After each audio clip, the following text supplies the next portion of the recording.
Now on BBC World News, a 606 nautical mile route in the heart of the Mediterranean, covering one of the most beautiful courses in the world. Spirit of Yachting, covering the Middle Sea Race.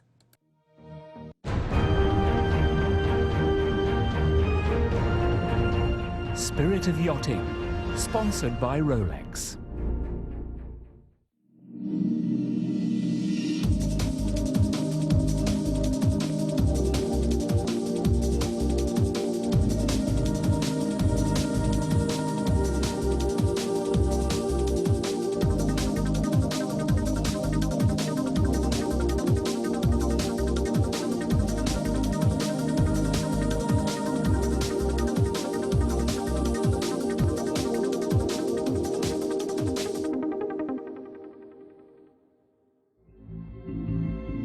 It was the Great Sea.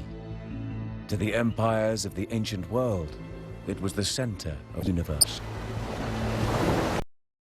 To rule the Middle Sea was to control all. It was the edge of the map and the ends of the earth.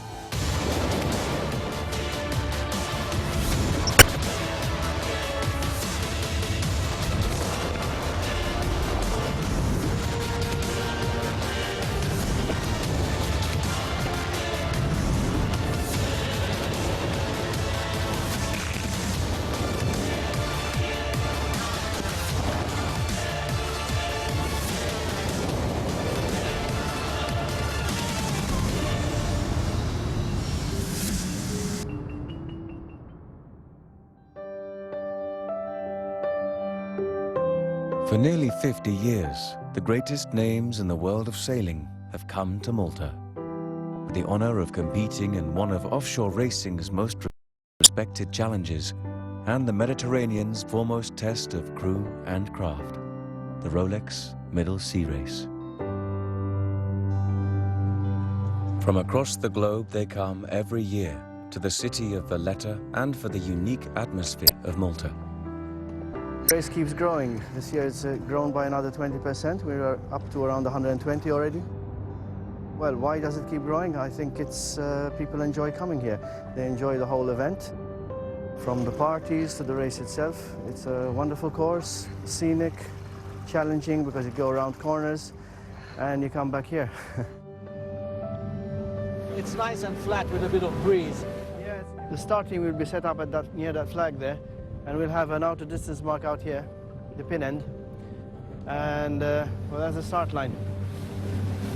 The start is very exciting. There's so much activity. The Rolex Middle Sea Race has a very spectacular start in Grand Harbour. Grand Harbour is lined with tall bastions and very many places where you can watch the whole start sequence from an elevated position. It's like an amphitheater when you're watching this spectacle of sailing, sail by and off onto the race. For 3 of the last 4 years, the fastest boat around the course has been Slovenian entry ASPIDA Europa 2. No team has won this race 4 times, and this year the crew from 9 different European nations have history in their sights. Für uns ist natürlich jedes Jahr das einzelne Rennen wichtig. Wir wollen diesmal wieder die Line-Holders gewonnen. Dann für mich persönlich das 3. Mal hintereinander und für ASPIDA 4 Mal dann schon. So, aber ich glaube, wir sind prädestiniert bei Leichtwetterbedingungen die Line-Holders beim Malta Race zu gewinnen. So, wir dürfen nichts verkehrt machen, weder technische noch Handling-Fehler noch taktisch-strategische Fehler. Dann haben wir eine gute Chance, die Line-Holders einmal mehr zu gewinnen. ASPIDA have shown imperious form throughout their summer of racing in the Mediterranean, claiming the Lion Honours win in the Juralia Rolex Cup. But there is a magic about the Middle Sea Race that makes competing here unforgettable. It's the proximity to land, I think. It's that the land affects the breeze, so there's a sort of technical aspect, but also the land's beautiful to look at. You've got Mount Etna and Stromboli and things like that. So it's much more interesting than the normal 600-mile race where you've just got open water between you and the finish. There's plenty to look at. And lots of corners to go around, so it means that there's never a dull race.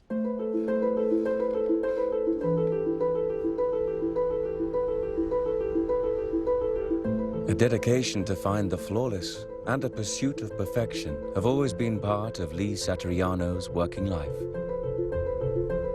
From father to son, This love and appreciation for the aesthetic has spanned the generations in this family business. When you look at every stone, it has a different life, you know, every stone. So there's a beautiness, you know, which really gives, you know, life to the stone, you know. Diamonds are very particular in my life. 3 years ago, Saturiano's boat Arti won the overall title in the Rolex Medal Sea Race. For a local crew, it was the ultimate achievement. Looking at 2011, it already seems a long time ago. I can't imagine myself not being part of the Rolex Medal Sea Race. It's become part of my blood, I think. We'll probably start off in a very light northwest. Pushed down by these two, you know, squeezed down.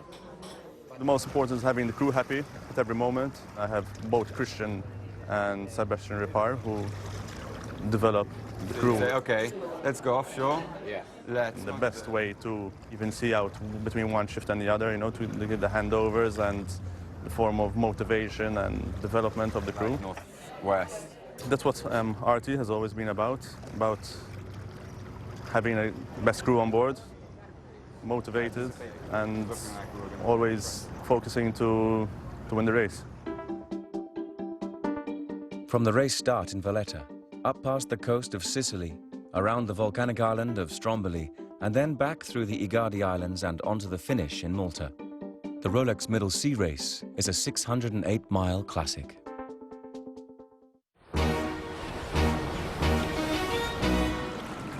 "122 boats fill the grand harbour of Valletta, the largest fleet ever in the race's history.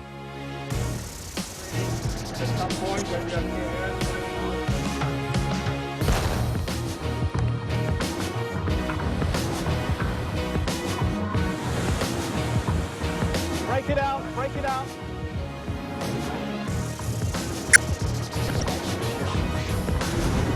Bear away now, big bear away, big bear away.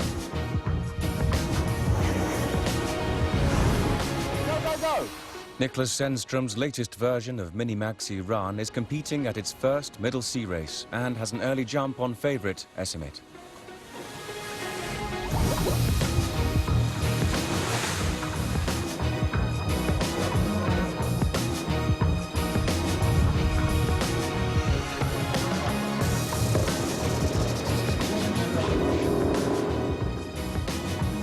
Okay, get that kite ready.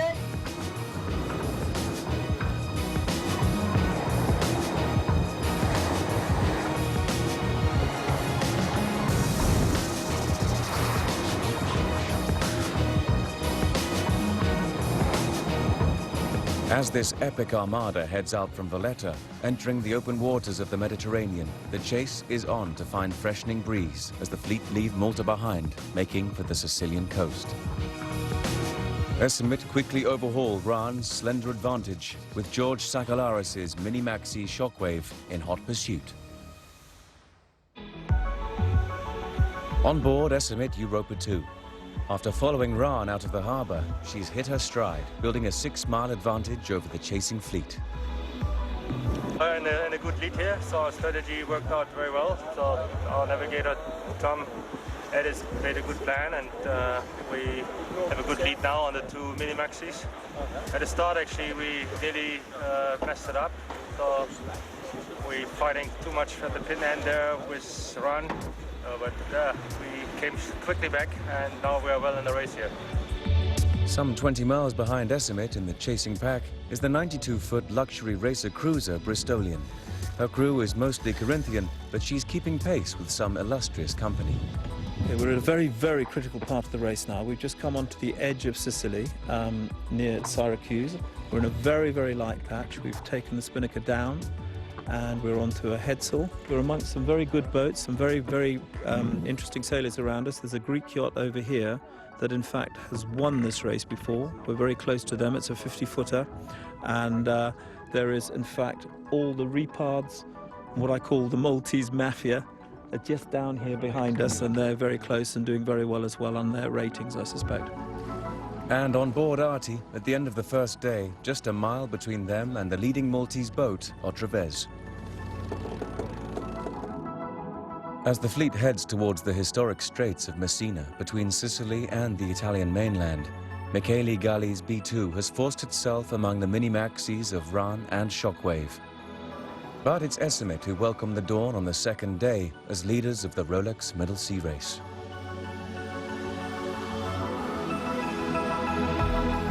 At Messina, Ran and Shockwave are neck and neck. The battle between the mini-maxis has well and truly been joined. But in the fight for the overall title, both make it through before the tide turns and the breeze lightens as the rest of the fleet give chase.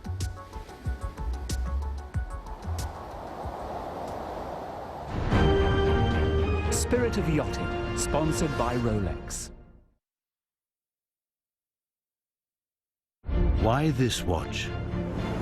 This watch has seen gale force winds, incredible sights, and craft and crew become one. It's marked the most challenging seas, the longest nights, and charted a course for the bravest of brave. It doesn't just tell time, it tells history.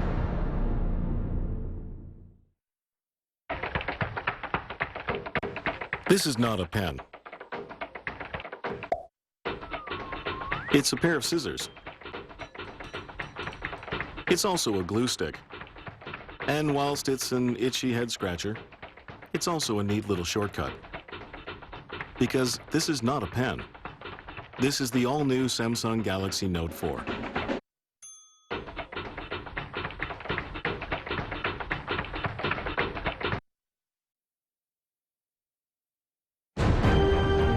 Spirit of Yachting, sponsored by Rolex. It is the lighthouse of Strombolicchio that bears witness to Estimate Europa 2's rounding of the volcanic island of Stromboli. As she begins to build her lead over the following fleet.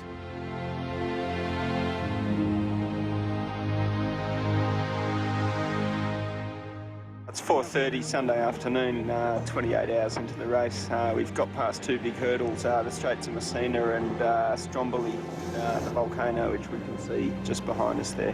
Made pretty good progress so far, and now we've just got 24 hours of very light downwind sailing ahead of us. Stromboli marks the end of the first third of the race. From here, it's another 150 miles before the fleet next have to turn a corner and finally set course for home. Ran have managed to put some clear air between themselves and mini-maxi rivals Shockwave as they round Stromboli in second place and press forward along the Sicilian coast.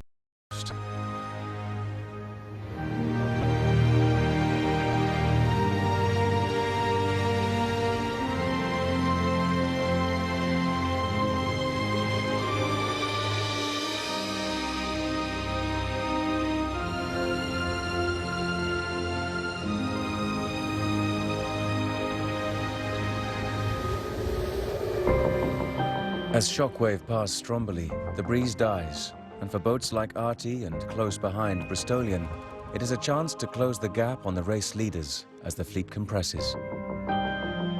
Our competition above is Tulip. That's a boat we've been sailing in company with a lot. And what's very interesting, the two tease boats that I'm always keeping my eye on, Otrovez and Arti, have taken two completely different routes. We're sort of halfway between the two, really, and seem to be doing just as well as everybody else. The wind is due to really fill in by Tuesday, midnight and beyond, and we're going to get a lot of breeze, I think, going down. Once we've passed Trapani, we should get a very fast run back into Malta. The whole dynamic of the race is going to change.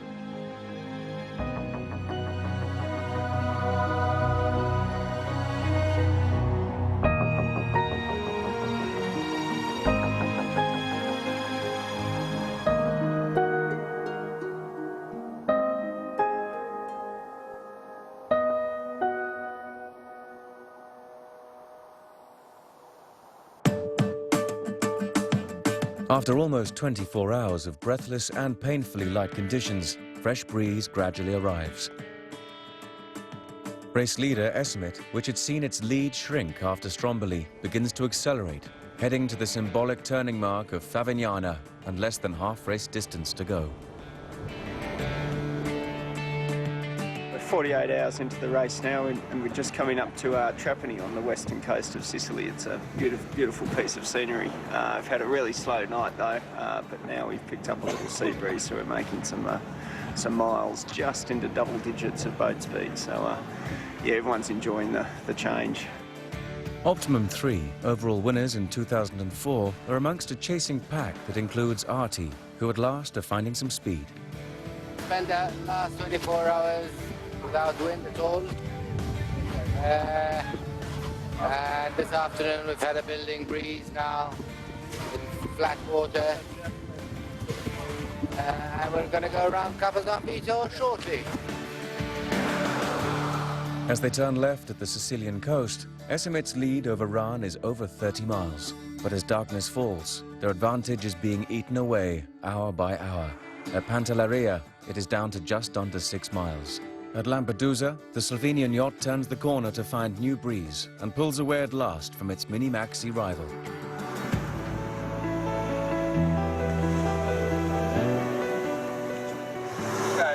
It's 6 o'clock day 3, just coming into the finish. Race has been pretty slow going up around Sicily, but now we've got good breeze and we're coming home with a bit of pace, which is nice. So we've got about 50 miles to go, which at this pace is about 3 hours. So looking forward to a fast finish tonight.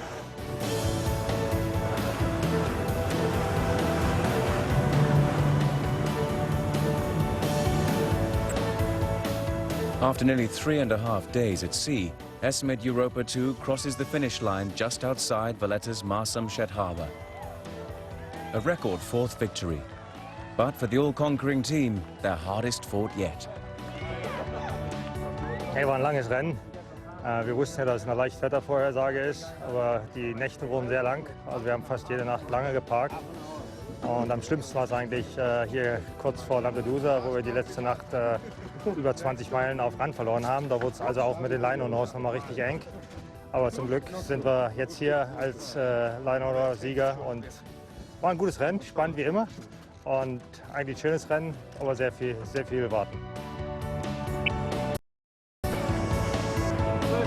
Barely 2 hours behind Esmit, Niklas Zenström's Ran is welcomed by the lights of Valletta. A stunning middle sea race debut for the newest Ran that sees them finish comfortably in 2nd place. We were quite happy finishing closer to Estimate to Shockwave. That for us is a good achievement. But for the rest of the fleet out on the racecourse, a dramatic change in the weather is on its way, bringing storm force winds and mountainous seas. There'll be a stage just behind us where it'll be exhilarating and exciting, and maybe it's a bit too much in the breeze, you know, for some guys will be, a little bit hairy. It would be in the roar of screaming winds and amidst towering waves that this year's race would truly forge its reputation.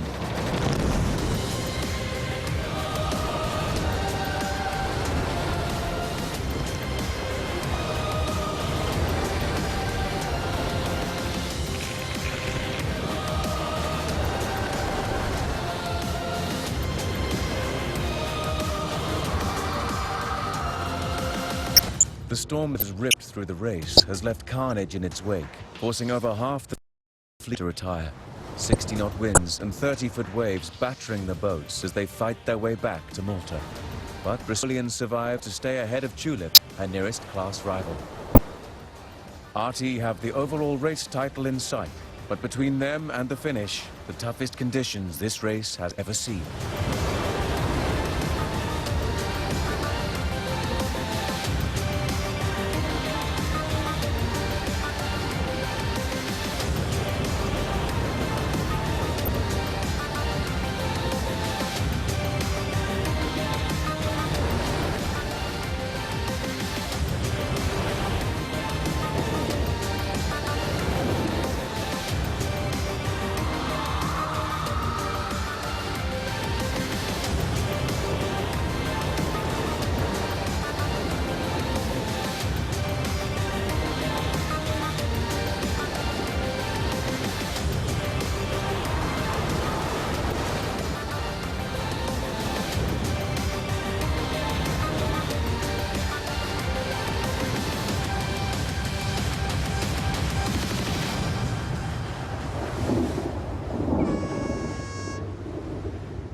Lying in the narrow channel between Malta and Gozo is the tiny island of Camino.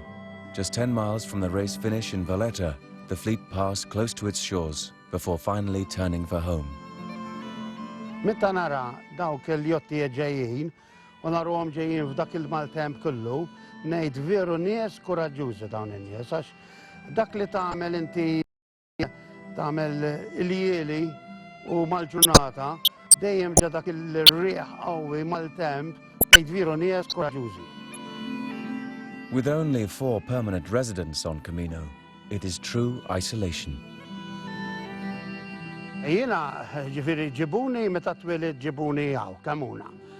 Sintendi l-iskola bdejta meta kelli 7 snin, qed tifhimni, u ma tantx kont noqgħod botwid mill-iskola għax l-iskola kienet jieda hawnhekk fuq din naħa u d-dar tiegħi kienet ma' ġenba żgħar qriba ħafna.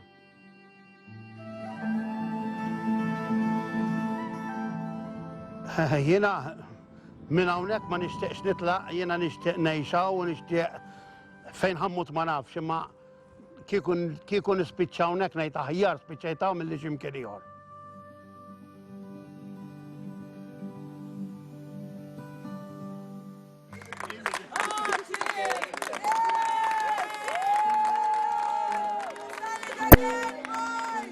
After weathering the most brutal conditions in the race's nearly 50-year history, Malta's very own Artie arrives back in Valletta to claim the prize as overall race winner. It has been a true survivor's story. We thought we were meant to be sailing fast, and we realized as the wind was pumping up, we've got to keep the boat alive.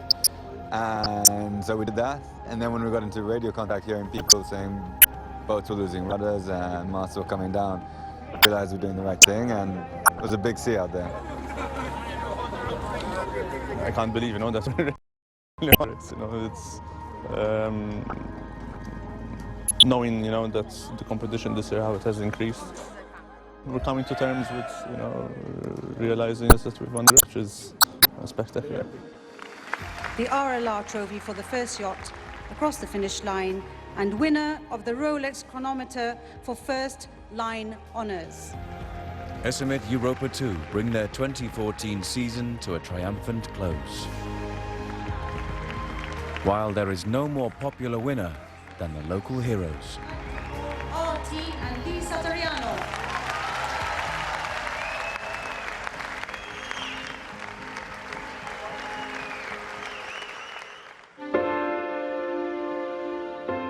From antiquity to the present, the challenge of the Middle Sea remains as strong as ever.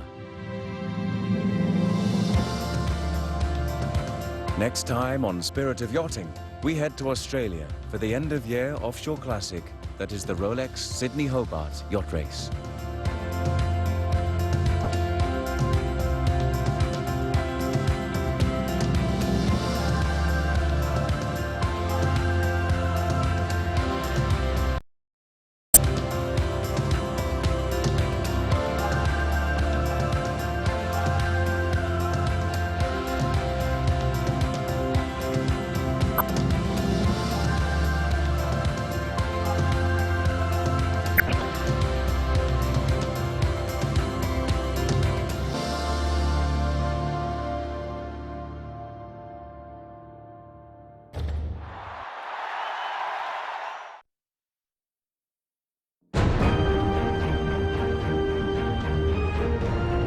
Spirit of Yachting, sponsored by Rolex.